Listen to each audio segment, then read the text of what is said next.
Log on to HRTV.com for more information.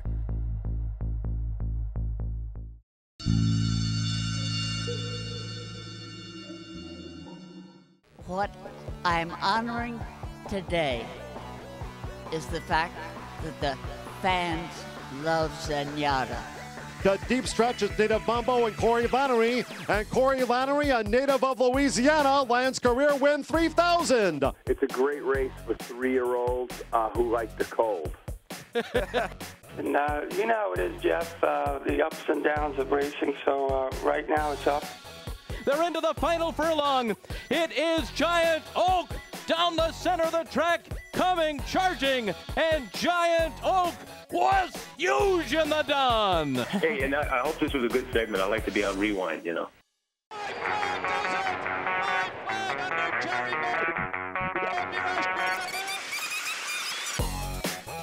Joanne Jones here to catch you up on the week at HRTV. And now, ladies and gentlemen, Santa Anita proudly directs your attention to the television screens for a very special presentation.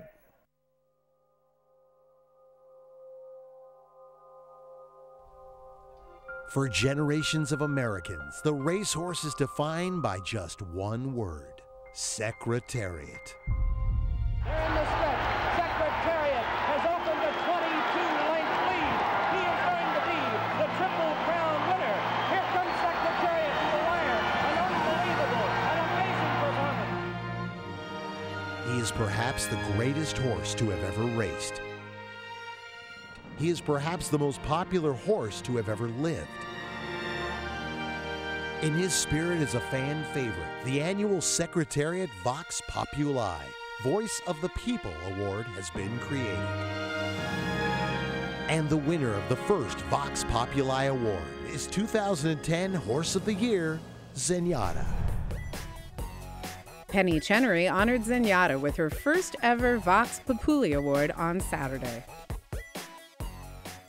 Secretariat was beloved, and the love that the fans gave back to the horse meant so much to me and reinforced racing. What I'm honoring today is the fact that the fans love Zenyatta. She almost had the... Woo!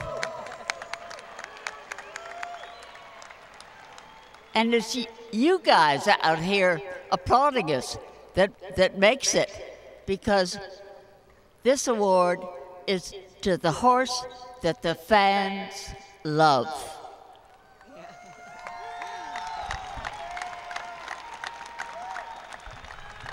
And now Penny Chenery presents the Vox Populi Award to, I would say, the most popular horse since Secretariat, Zenyatta, and owners Jerry and Ann Moss.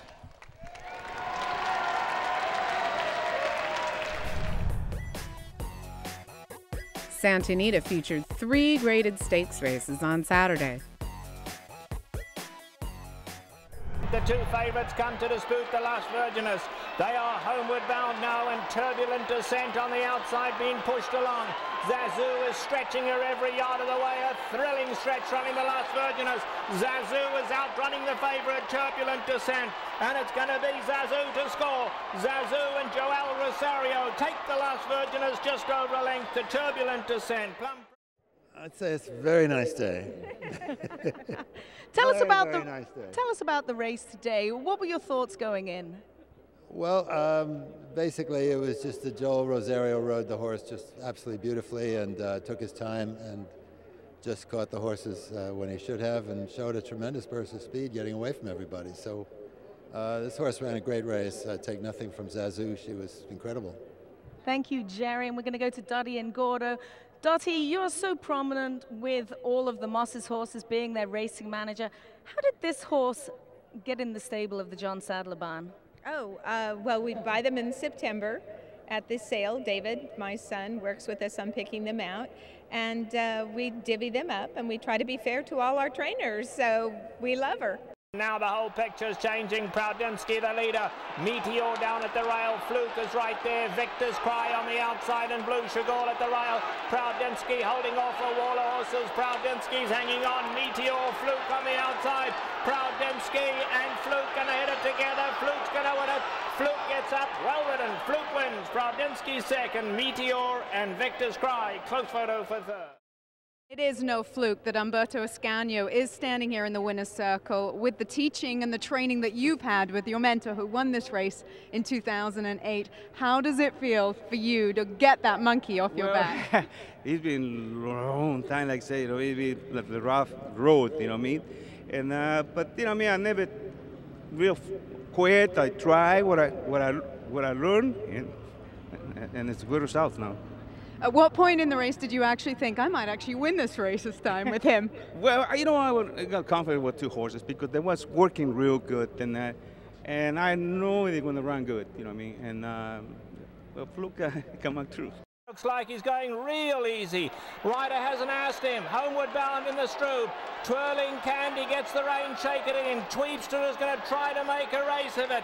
But just look at Twirling Candy. This is sensational. Twirling Candy, the son of Candy Wright, in a scintillating performance in the Strobe. Joel Rosario never let him loose. He's such a nice horse. My job is just to be a good steward, you know, take good care of him because he's a natural runner. And when he went a mile and an eighth before he pulled that day, how do you teach a horse with so much natural speed to relax in the morning? Well, Mrs. Craig was really good. I told her I needed a workhorse for him, so we went out and claimed one. He's got company every time he works, and he sits off him in the morning now really nicely. And did Joel tell you after this race that he relaxed really nicely for him going into that first turn? I didn't really talk to him yet, but he did everything right. Joel's been on all his works, so he knows him well. Can you imagine him now going forward and adding a little bit more distance and going for the big cap? I would think so. I don't think I have any problem with distance. He's fresh, and it's about keeping him just relaxed mentally, and he can do anything. John Doyle called into Race Day America to discuss his DRF NTRA Handicapping Championship. You know, I was telling the folks at the contest, you know, I used to look at that cardboard cutout and the guy's face behind it, and I kind of visualized me being that person all year long. And so, you know, I told my wife, she thought it was crazy. I said, I'm going to go here, I'm going to win this contest, and you know, it takes a lot of luck, you know, as well as skill, but I mean, a lot of luck plays into it, and I just kind of, I got into a groove in the second day and just kind of kept going. Well, there's always instinct involved in these kind of decisions and this kind of success. And you mentioned that you told your wife ahead of time that you were going to go and win this thing. Did you have a sense of inevitability here, or was this just sort of being optimistic and getting yourself in the right frame of mind? You know, I know, like I said, I mean, you play horses enough and you understand, you know, ups and downs. But I really have a lot of confidence, and I really did have a lot. I really thought I could win. I thought the tournament kind of play and style was suited to my style. You know, being able to kind of, you know, look at a race in different scenarios and then bet according to the tote board. And I'm not, you know, I'm always trying to knock the favorite or try to beat the favorite. So I think it just kind of suits me. And, you know, I think I went in there with a plan. I was really prepared. And I spent 2 days at the tournament really kind of just watching and tweaking as opposed to handicapping. And what I noticed, you know, again, my perception from the cheap seats, because they put me in the cheap seats up there, was, you know, the other folks seemed to be getting tired. You know, I just felt like I had a lot of energy, too, you know, and so I think that helped me. The San Antonio Stakes was the feature race at Santa Anita on Sunday. Packers or Steelers? We've got to ask everyone here. Packers. Aggie. Aggie Engineer, back to you guys. Aggie Engineer could not quicken, but will come running late. Homeward bound now, and Gladding finds more on the lead. Spurrier stretching him every yard of the way. Aggie Engineer trying to get involved late, but Gladding digs deep. He finds more. Spurrier stretched him the whole way, but the more they asked, the more Gladding gave. And Gladding has won the San Antonio. Spurrier second, Aggie Engineer third, and Quindici Man was fourth. Lee, when was the very first time that you heard that name, Gladding? Well, actually, I didn't even know about the horse. John called me one day and said, Lee, I just think we better buy this horse. I said, well, it's about time you found one for me. So I said, let's just do it. So we did it the same day in an hour. So it was a good move because I never saw the horse. I watched the replays after he told me the name, but I said, Gladding, interesting name. But anyway, horse, a little horse can run. What were some of the selling points that Sadler said to you? This is why you've got to have Gladding. Well, the horse had synthetic races, and then had that one race on the dirt, 1 by 17. That's the replay he saw. He had somebody watching for the horse, and obviously the horse likes the dirt. We wanted a dirt horse. Perfect. And when you've got a trainer like John Sadler making the calls and saying, we're going to run in Grade 2 company next time out off the win, are you surprised how well he won today? No, I mean, it was obviously set up perfect for him. Raphael did a great job riding him. I mean, he controlled the pace, and the horse really dug in and really tried. Fantastic. Air in the gate. And they're off. And it's Peppy Nose. 85 and a 50, now moving up at the rail, but 3-day rush is up there along with Papa's Nice Cat. 85 and a 50. From that inside post position, will have the lead. 85 and a 50 going wide, 85 and a 50 out of the race. The only thing I can tell you definitively is George Chavez lost control of the horse going into the turn, and the horse ended up with 14 stitches in his hind leg, which is a godsend. He's already back to the track, and, you know, we really dodged the bullet. Gary Contessa called First Call to discuss conditions at Aqueduct and the 2011 Whirlaway Stakes. So this has been the worst winter ever, and I'm really trying to make up for lost training on the horse. You know, I really trained him by design because we've lost so much training time. I'm going to say, you know, without really thinking about it, I'm going to say we lost 1 day every week because they're building a casino over here. So they cut us back automatically to 6 days per week of training. And we've probably lost at least another 1, sometimes 2 days a week due to the snow we've gotten here, which is insane. I mean, you go outside the racetrack at Aqueduct, there's 9-foot piles of snow everywhere because there's no place for these people to put the snow. So I've trained him long in an effort to not lose any fitness with him. It's a great race for 3-year-olds who like the cold. Yeah. You know, don't forget that. They have to like cold snow and ice. We're getting ice and rain right now kind of mixed. It's kind of an ugly day, but my horse seems to like it. They hit the head of the stretch. JJ's Lucky Train. Here's Toby's Corner on the outside. JJ's Lucky Train and Toby's Corner, and they are right together at the 8th pole. Toby's Corner on the outside. JJ's Lucky Train battles on down at the rail. Toby's Corner with a head in front. JJ's Lucky Train in second, and it will be Toby's Corner to win the Whirlaway. JJ's Lucky Train was second, then preaching to the... Trainer Nick Zito had the morning line favorite and second choice in the Gulfstream Park Dawn Handicap. Flydown's training exceptionally well, Aaron, and he's, you know, what can I say? He's a wonderful horse. He never runs a bad race, thank God. He always comes with his run, and, you know, we're excited about today. Obviously, it's a tough race coming back, you know, first time off the bench, but he's pretty good doing that, and he did that last year at Gulfstream, so we're excited about today and happy about him.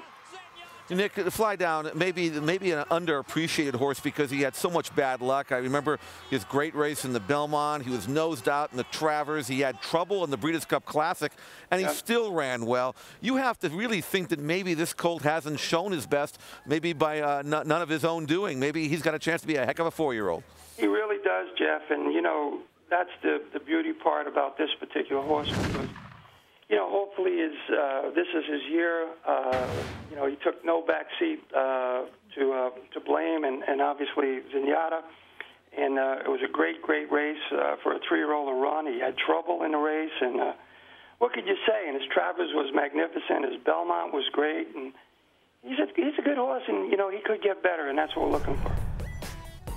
Saturday was a big day for Gulfstream Park as they featured 3 graded stakes.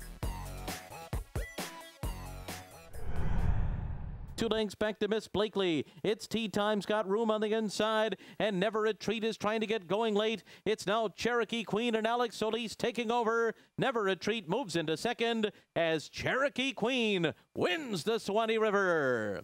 Then Never Retreat persuading, and it's Tea Time finish fourth. To the outside, it's Teeks North. Battle of Hastings swings up on the far outside, and just around midnight, Get Stormy takes the lead. Smart Bid sneaking up the fence. Here comes Teeks North on the outside. Little Mike fights on between horses as they come down to the wire. Teeks North on the outside, and Smart Bid hit the wire together. Teeks North or Smart Bid. Then came Get Stormy and Battle of Hastings.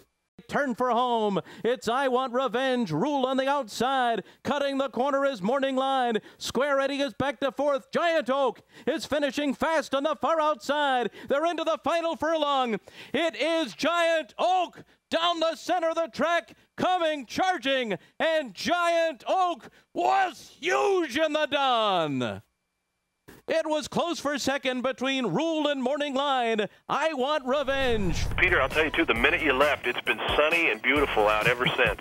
So, I mean, we're enjoying a fast track all week this week. Well, let's not forget, I did bring my umbrella, and it did not rain the whole Oaks day. So my list continues with no rain with an umbrella. You should take that to the Derby then this year.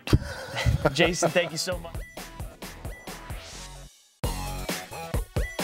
Final furlong, Native Mambo in front, but only just from Z Winner. Black and Gold Super Bowl kept on, but just at that one pace. To deep stretch is Native Mambo and Corey Lannery. And Corey Lannery, a native of Louisiana, lands career win 3,000. It feels great, you know, for everybody here that supports me and supported me throughout my career. First of all, I want to say thank you to all the trainers and all the owners who ever gave me every opportunity that I had, you know, and it wouldn't be for them, I wouldn't be standing right here today. So just thanks everybody. It feels great to do it here in Louisiana. Despite a paralyzing accident as a jockey, Andrew Lakeman found a way and a reason to stay in the game. Quote, I was frustrated, angry, and scared, and now you got a new life. You're very happy and have found a purpose. Let's talk about your runner, This Sky's a Beauty. What has this horse done for you with, you know, in helping you recover? But I had in the back of my mind that I wanted to train, and they thought it was just a phase that I was going through, and I never let that dream leave me. And I purchased this colt from a very good friend of mine, Carlos Morales from Florida, who used to be a trainer, and he always had a very good eye for a young horse.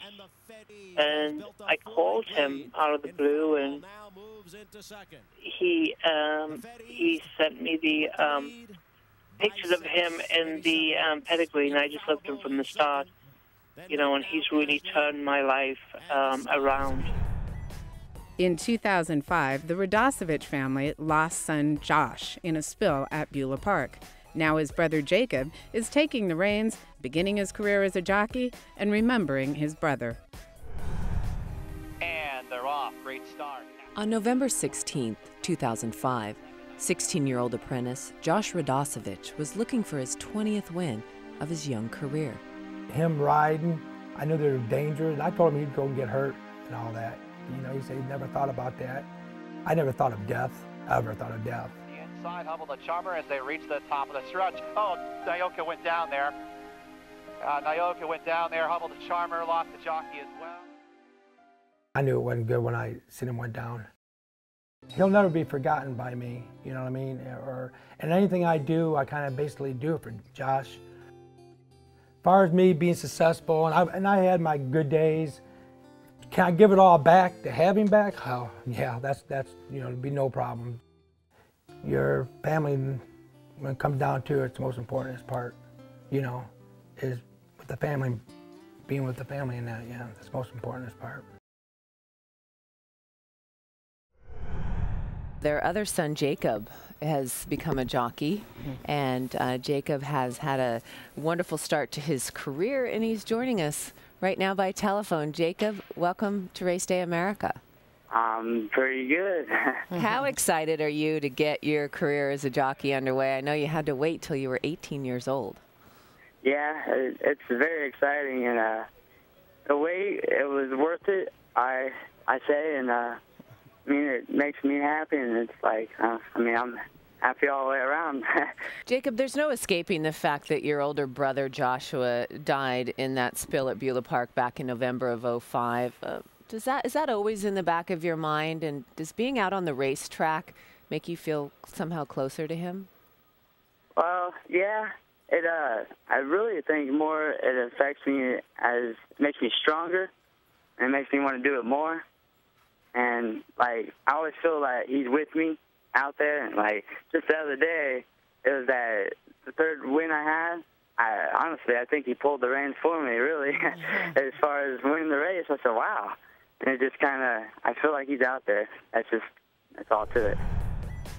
Trainer David Fox was on Across the Board this week with a look not only at his training career, but also his short stint as a jockey. Would you ride yourself? If you were training now, would you ride yourself on your horses? As a jockey? As a jockey. No. How come? Galloping horses, I was okay. I was not a very good rider. I was fortunate enough to win a couple races, but as far as being a jockey, Where did you ride? A lot to be decided. At Arlington. Mostly at Arlington. I rode a little bit at Hawthorne. I wiped a few races out at Sportsman's where it was a bull ring, ran a few riders over there.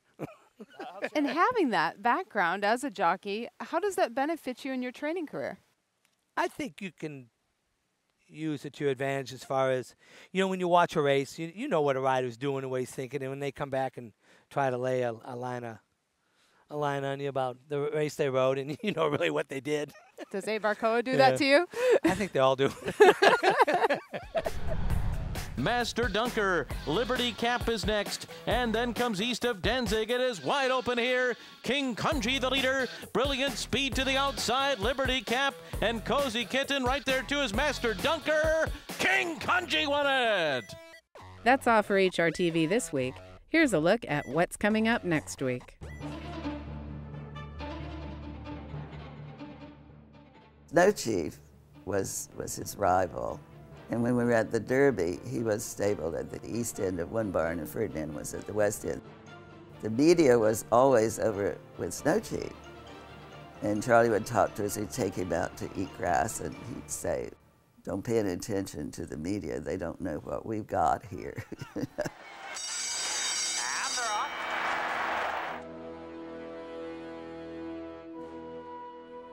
The call of the race, he never even mentioned his name till I think the 8th pole. And all of a sudden, oh, here's Ferdinand. I saw he was back there kind of in the middle, and I thought, oh God, he can't do anything. And then all of a sudden this little hole opened right in the middle, and Shoemaker came right through, and then, then it's like you scream your head off.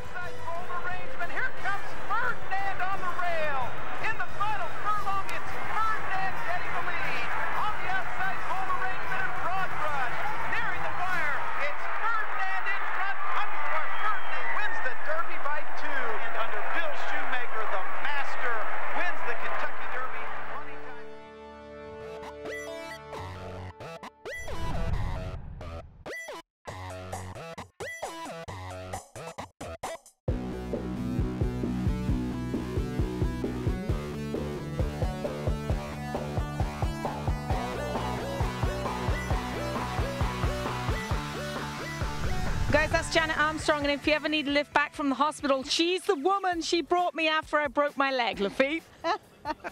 See if it ever gets physical and violent here on the set. And you need a ride to the hospital, Siegel, you know to call Janet. I will. I absolutely will do that. Zoe, by the way, is getting around much better now, and that scares me. Less limping from Zoe means the less we have access to Zoe. I know. I'm going to have to break her other leg. Yeah. Gotta do what you gotta do, brother. I know. Zoe, watch out for Siegel with the lead pipe.